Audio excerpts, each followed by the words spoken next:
Kita berdoa dulu ya. Before we are going to study, let's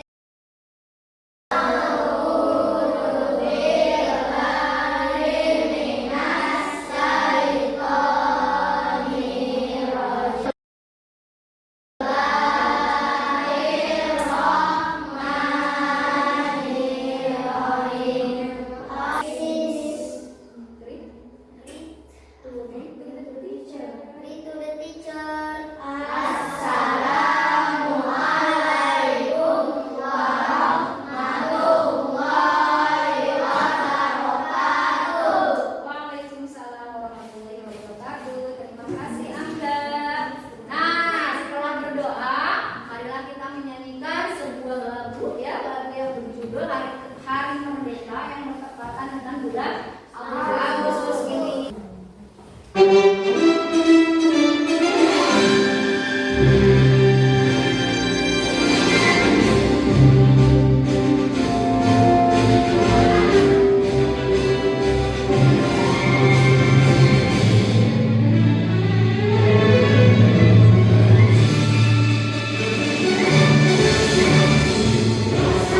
Terima kasih ya. Nah, sekarang kita akan mulai pembelajaran. Nah, pembelajaran yang kemarin apa sih yang kita ajarkan? Yang kita coding ya. Coding itu berhubungan dengan komputer. Nah, Ibu perlihatkan sebuah gambar di sini. Ada gambar apa? Gambar game. Siapa yang suka main game? Pada suka main game ya, untuk menghibur boleh, tapi jangan keseringan main gamenya. Nah, main game ini tujuannya untuk apa sih? Menang. Nah, kalau ingin menang kita harus punya apa? Punya strategi, ya, punya strategi. Nah, strateginya itu misalnya mau menang nih, berarti strateginya harus dalam permainan itu kan ada lawan, ada musuh, ada rintangan. Nah, bagaimana kita mengatur strategi supaya musuhnya itu bisa kita lewati, rintangannya bisa kita hindari? Nah, seperti itu. Perlu pemikiran yang logis ya untuk memecahkan suatu permasalahan dalam sebuah permainan atau game ya. Nah, sekarang untuk memecahkan tadi ya, memecahkan suatu masalah dalam permainan, kita harus berpikir komputasional ya. Nah, ini pelajaran yang akan kita bahas hari ini. Sebelum membahas pelajaran hari ini, Ibu akan membacakan dulu tujuan pembelajarannya. Tujuan yang pertama yaitu peserta didik mampu memahami konsep dasar berpikir komputasional. Yang kedua, peserta didik mampu menguraikan dan memberi contoh penerapan berpikir komputasional dalam menyelesaikan berbagai permasalahan dalam kehidupan sehari-hari. Nah, itu tujuannya ya. Tujuan pembelajaran hari ini itu ada dua. Kemudian kita masuk ke pembelajaran berpikir komputasional. Ada yang sudah pernah dengar berpikir komputasional itu apa? Belum ada yang tahu ya. Nah, ini berpikir komputasional. Siapa yang mau baca? Silakan. Berpikir komputasional merupakan kemampuan menyusun solusi masalah secara logis dan sistematis sehingga dapat diproses oleh manusia maupun Nah,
bagiannya ya. Nah, itu untuk memudahkan pekerjaan yang besar menjadi mudah diatasi. Nah, selain itu, jika kita ingin membuat pesta ulang tahun yang sempurna, apa saja yang harus dipersiapkan? Siapa yang sudah merayakan hari ulang tahun? Ada yang dibuatkan pesta oleh mamahnya? Enggak. Biasanya kalau ulang tahun itu apa saja yang harus dipersiapkan? Coba. Kue itu maksudnya menyiapkan makanan dan menentukan permainan biar ramai acaranya. Kalau nggak ada permainan kan nggak seru, ya. Nah, ini adalah tadi. Jadi bagian yang besar dibuat ke bagian-bagian yang kecil sehingga mudah untuk diatasi. Nanti memilih tempat, Bapak tugasnya yang memilih tempat, seperti itu ya. Jadi Bapak tugasnya memilih tempat, mencari tempat, mengundang teman. Misalnya teman saya tugasnya yang mengundang teman. Ya, berapa banyak temannya? Menyiapkan makanan itu giliran ibu, bagian ibu yang menyiapkan makanan. Menentukan permainan, misalnya boleh kakaknya yang menentukan permainan. Nah, jadi masalah yang besar tadi bisa diatasi setelah dibuat bagian-bagian kecil. Paham nggak? Paham sampai sini? Paham. Ini prinsip yang pertama dalam berpikir komputasional. Tadi prinsip apa namanya? Dekomposisi. Kemudian ada pengenalan pola. Prinsip yang kedua ya. Nah, pengenalan pola berarti mengidentifikasi kesamaan atau pola dalam berbagai permasalahan untuk menemukan solusi yang dapat diterapkan kembali. Ya, jadi yang kalau sama polanya, ya, tuh kita mengidentifikasi ini pola ini sama dengan ini, pola ini sama dengan ini, sehingga permasalahannya bisa menemukan solusi. Contohnya seperti apa? Nah, seperti ini, ya. Contoh pengenalan pola. Ada yang pernah belajar seperti ini? Pola. Ini ada angka, ada bilangan berapa? 2, 4, 6, 8, 10. Polanya berarti pola berapa? 2. Polanya 2. Kelipatan 2. Setelah 10 berapa? Siapa yang menulis ke depan? Ayo. Tinggal menambahkan. Ayo cepat. Bereskan polanya nih. Ayo, oke. Ada bunga warna ini. Di sini apa? Udah bisa kan? Tahu menentukan pola? Bisa? Paham ya pengenalan pola ya? Jadi kita mengenali polanya dulu. Itu contoh pengenalan pola ya dalam prinsip berpikir komputasional. Yang ketiga ada abstraksi. Oke, jadi abstraksi ini mencari informasi yang tidak penting atau yang tidak relevan. Jadi kita fokusnya kepada informasi yang pentingnya saja. Ya. Jadi berpikir komputasional itu berarti kita harus menyaring informasi yang tidak ada gunanya, yang tidak penting atau yang tidak relevan diabaikan. Nih, ibu ada teka-teki nih. Aku berkaki 4, tapi aku bukan hewan. Nah, aku selalu ada di ruang kelas. Aku selalu kamu duduki kursi. Kenapa tahu kursi? Ayo, informasi yang diambilnya dari mana sih? Kamu bisa tahu langsung, oh kursi bu. Karena diduduki. Karena diduduki kelas dan selalu kita duduki. Jawaban kalian tadi apa? Kursi. Benar enggak ya? Betul. Tepuk tangan ya. Nah, kursi. Nah, seperti itu ya. Nah, itu adalah tadi berpikir komputasional yang menurut prinsip abstraksi. Kemudian yang terakhir, yang keempat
instruksi, langkah-langkah atau prosedur secara sistematis sehingga semua masalah dapat diselesaikan dengan mudah.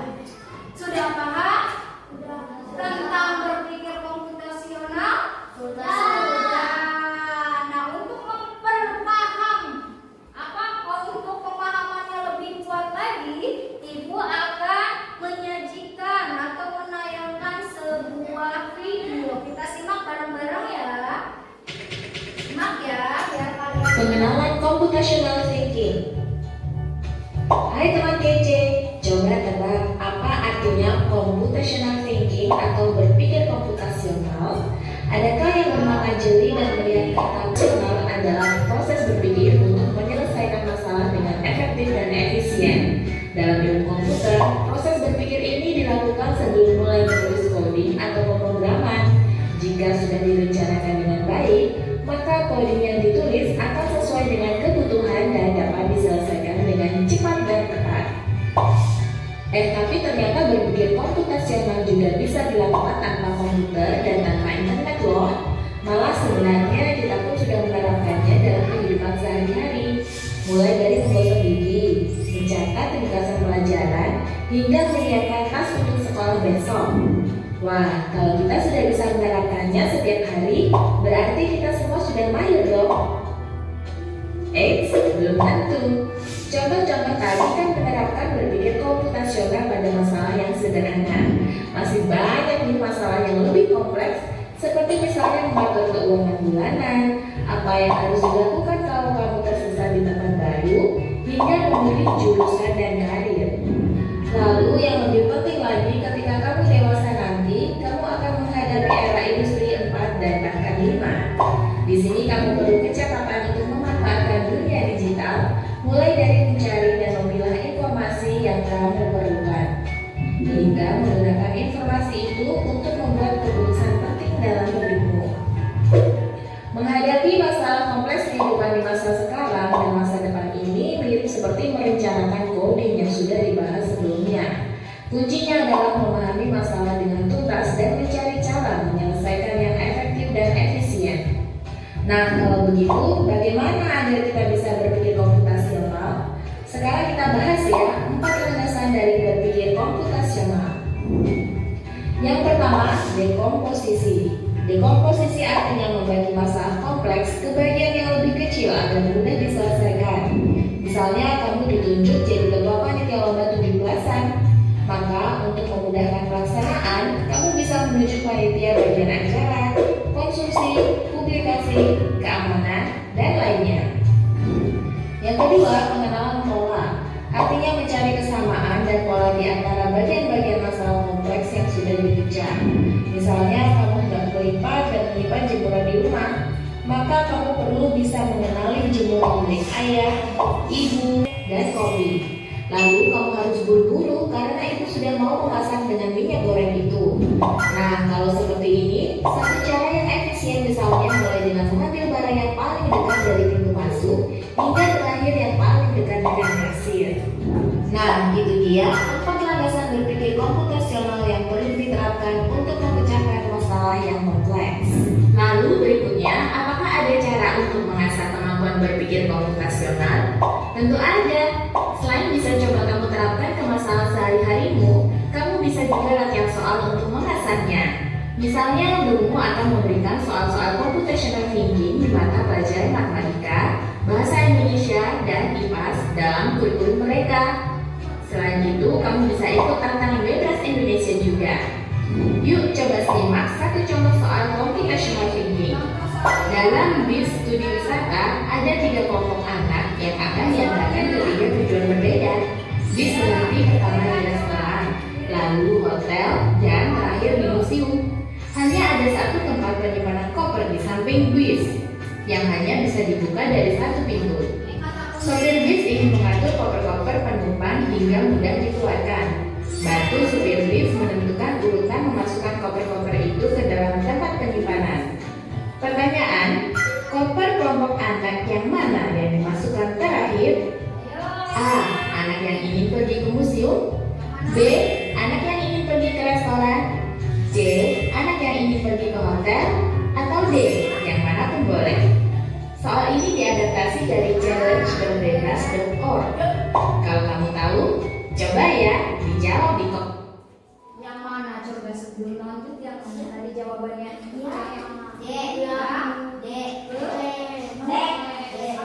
Ya. Oke, kenapa ini pas lihat videonya malah ngantuk seperti di Nina Bobo kan? Oke, biar hilang rasa kantuknya kita speaking dulu. Biar seger, coba semuanya bangun dulu. Kita tepuk semangat yang dingin-dingin, ya. Oke, yuk berdiri semuanya.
masukkan nasi sesuai selera. Aduk-aduk nasi yang dimasak supaya tidak gosong. Masukkan penyedap rasa secukupnya. Aduk-aduk kembali. Kalau mau ditambahkan telur